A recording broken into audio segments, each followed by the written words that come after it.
In 2012, a startup blew through $17 million building an online game.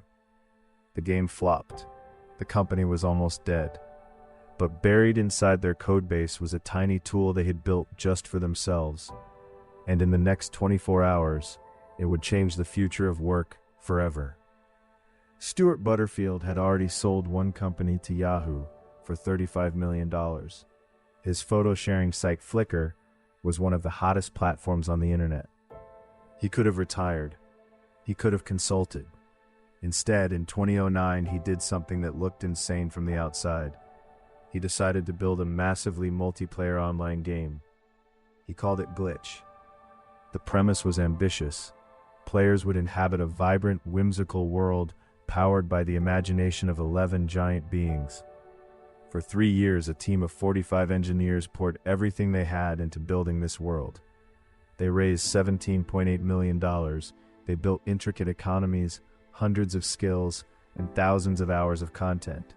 And then, in November 2012, Stuart Butterfield shut it down. Glitch had failed to reach critical mass. The world was simply too imaginative, too weird, too niche for mainstream adoption. In a letter to users, Butterfield wrote something that most founders never have the courage to admit. We failed to find a broad enough audience. The company was done, or so it seemed. Here's where the story gets interesting. While building Glitch, Butterfield's team had a problem.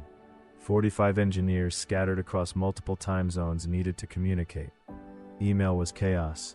They tried existing tools. Nothing worked well enough. So they built their own internal messaging system, just for themselves. It was simple, fast, and searchable. It synced across devices. When Glitch died, the team was devastated. But then they noticed something. Their custom messaging tool, the one nobody outside the company even knew existed, was something they genuinely missed. It had made their working lives fundamentally better. And if it had done that for them, what if it could do that for everyone else? Butterfield made a decision. Instead of shutting down completely, he would pivot. He would take this internal tool, clean it up, and launch it to the world. In August 2013, Slack launched publicly. On its very first day, 8,000 teams signed up. Within 24 hours, they had so much demand that the server struggled to keep up. It took most companies years to reach $1 million in recurring revenue. Slack hit that number in its first year. Today, Slack has more than 10 million daily active users and was acquired by Salesforce for $27.7 billion. Here is the thing about the Slack story. It is not unique. Once you know the pattern, you start seeing it everywhere. YouTube was not originally a video platform. It started as a video dating site called TuneIn Hookup. Users ignored the dating features entirely and just uploaded random videos. The founders followed the behavior, not the plan, and pivoted. Instagram began as Bourbon, a Foursquare-style location check-in app with gaming features. The app was cluttered and confusing, but users kept coming back for one thing: the photo filters. The founders stripped everything else away and rebuilt around what people actually loved. Twitter was born inside a company called Odeo, a podcasting startup that was about to be crushed when Apple announced iTunes support for podcasts. Facing extinction, the team held a hackathon. One engineer named Jack Dorsey pitched a simple idea: an SMS-based status update service. They gave it 2 weeks. That side project became Twitter, now worth tens of billions. The lesson is staggering. 4 of the most valuable companies in history were not built on their original idea. They were built on the thing people actually used when the main thing failed. So what is the actual lesson here? What separated the founders who pivoted to glory from the thousands who just gave up? I call them the 4 laws of the accidental empire.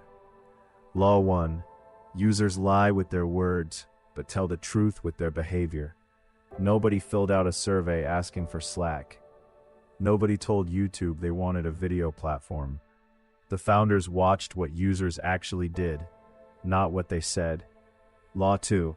The side feature that solves a real pain point will always beat the hero feature that solves an imagined one. Glitch was imagined. Slack solved a real pain that millions of professionals felt every single day. Law 3. Embarrassment is data. The reason Butterfield and his team kept their internal tool was not because they thought it would be a product. It was because it worked. That embarrassingly simple tool was more useful than anything they had deliberately built. Law 4. Speed of pivot is a function of founder ego. The teams that pivoted fast were the ones whose founders could say those 3 hardest words in business: "We were wrong." Butterfield did not spend years defending glitch. He made the call, moved on, and won. The founders who failed were the ones who loved their original idea more than they loved solving a problem. So how do you apply this to your own company or startup? Start with this simple exercise. Look at your product analytics right now. Which feature has the highest engagement to intention ratio, meaning which feature are people using way more than you expected? That is your signal.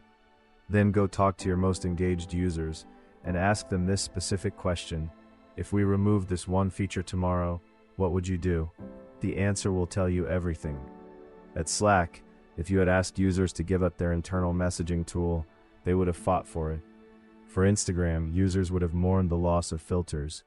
That level of attachment, that visceral resistance to losing something, that is product market fit trying to tell you something. You do not need to blow up your entire company to act on this.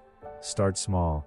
Run a 30-day experiment where you put double the resources into that one underrated feature and see what happens to retention. The data will make the decision for you. Stuart Butterfield lost a game and found an empire. The question for every founder watching this is, what empire is hiding inside your failure right now? If this taught you something new, subscribe. Every week we break down the real stories behind the biggest companies in the world so you can build yours faster. So how do you apply this to your own company or startup right now? Start with this simple exercise. Open your product analytics. Look at your top 3 most used features. Now ask yourself, which one of these was not part of your original vision? Which one grew organically because users found it useful, without you promoting it? That feature is a signal. Here's the exercise that works. Take your 5 most engaged users and ask each of them this one question.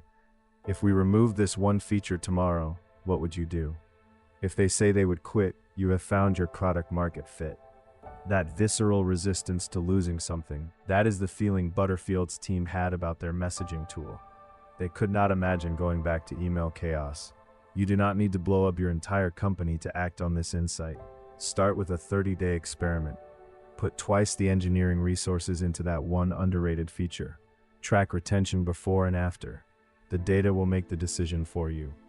And remember the most important law: speed of pivot is a function of ego.